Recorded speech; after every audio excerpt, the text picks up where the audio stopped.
नमस्कार बंधुरा, आमरा जारा श्री श्री मायेर भक्त सन्तान तारा सकलेई मायेर अलौकिक काहिनी सम्पर्के अवगत आछि। मायेर नाना अलौकिक काहिनी मा आमादेर करे देखिয়েছেন। সেই রকমই মায়ের এক মন্ত্র শিষ্য কেশবচন্দ্র নাগ, যিনি গণিতজ্ঞ নামে পরিচিত, তার নিজের সাথে ঘটা এক অলৌকিক কাহিনী আমি আপনাদের সামনে তুলে ধরার চেষ্টা করছি। তিনি তার স্মৃতিচারণায় এইভাবে বলছেন যে সালটা তখন 1942। প্রচণ্ড অসুখে পড়লাম, দেশের বাড়ি গুড়াপে এলাম।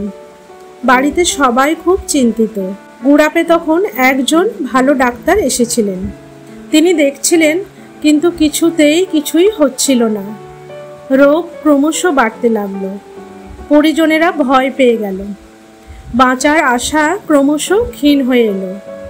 তবে চিকিৎসার কোনো ত্রুটি ছিল না। ক্রমে ভীষণ শ্বাসকষ্ট শুরু হলো। ডাক্তার বললেন অক্সিজেন সিলিন্ডার লাগবে। বাড়ি থেকে কে যেন গেল বর্ধমানে সিলিন্ডার আনতে। সেই রাতটা আমার স্পষ্ট মনে আছে। অর্থাৎ তিনি নিজেই বলছেন যে সেই রাতটা তার স্পষ্টভাবে মনে আছে।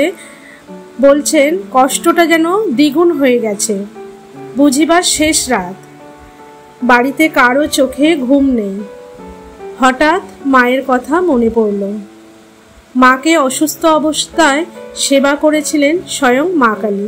মা মানে এখানে শ্রীমা, তার কথা বলছেন তিনি। আর আমার এই দুঃসময়ে মা কি আমায় বাঁচাবেন না? বারবার শুধু তার কথাই ভাবছি আর তাকে ডাকছি।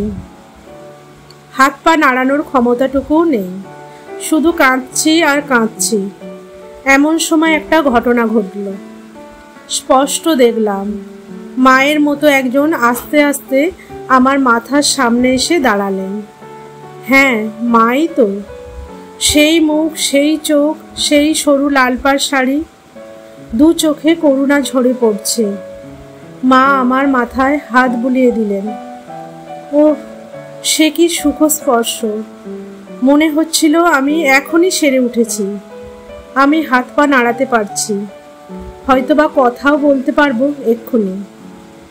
মা আমাকে সাদা একটা গুলি, অনেকটা ন্যাপথলিনের মতো যেটা দেখতে, সেটা খাইয়ে দিলেন। গুলিটা যতই গলা দিয়ে নামছে, মনে হচ্ছে আমার সমস্ত রোগ যন্ত্রণা নিয়ে সেই গুলি যেন শরীরে মিশে যাচ্ছে। তারপর কখন যে ঘুমিয়ে পড়েছি কোনো খেয়াল নেই। ভোরবেলা যখন ঘুম ভাঙল, মনে হলো আমার শরীরে আর কোনো কষ্ট নেই, কোনো যন্ত্রণা নেই। আগের রাতের সেই যে ভয়াবহ প্রতিক্রিয়া আমার শরীরে হয়েছিল, তার বিন্দুমাত্র লেশও নেই। কোনো রোগই যেন আমার শরীরে আর নেই। আমি যেন সম্পূর্ণ সুস্থ। নিজেই এতদিন পর বিছানা ছেড়ে উঠলাম। সবাইকে অবাক করে হাঁটলাম। সকালে ডাক্তারবাবু এলেন। খুব জোরের সাথেই বললাম, ডাক্তারবাবু, আমি সেরে গেছি, আমি ভালো হয়ে গেছি। ডাক্তারবাবু তো অবাক। বললেন, ভগবানই তোমাকে বাঁচিয়েছেন। অক্সিজেন সিলিন্ডার ফেরত গেল। আমি ক্রমেই সুস্থ হয়ে উঠলাম। সুস্থ হয়ে উঠলাম এই নয়, আমি দ্বিতীয়বার জীবন ফিরে পেলাম। সেটা সম্ভব হয়েছে আমার জীবনদাত্রী মা শারদার আশীর্বাদে। কেমনে ভুলি করুণা তোমার। তো কেশবচন্দ্র নাগ তার স্মৃতিকথায় এই ঘটনাটি লিখেছিলেন। আমরাও যারা মায়ের ভক্ত সন্তান, আমরাও এইভাবে মায়ের জন্য সব সময় যদি ব্যাকুলতার সাথে প্রার্থনা করি, মা নিশ্চয়ই আমাদের পাশে সব সময় থাকবেন। জয় মা, জয় মা।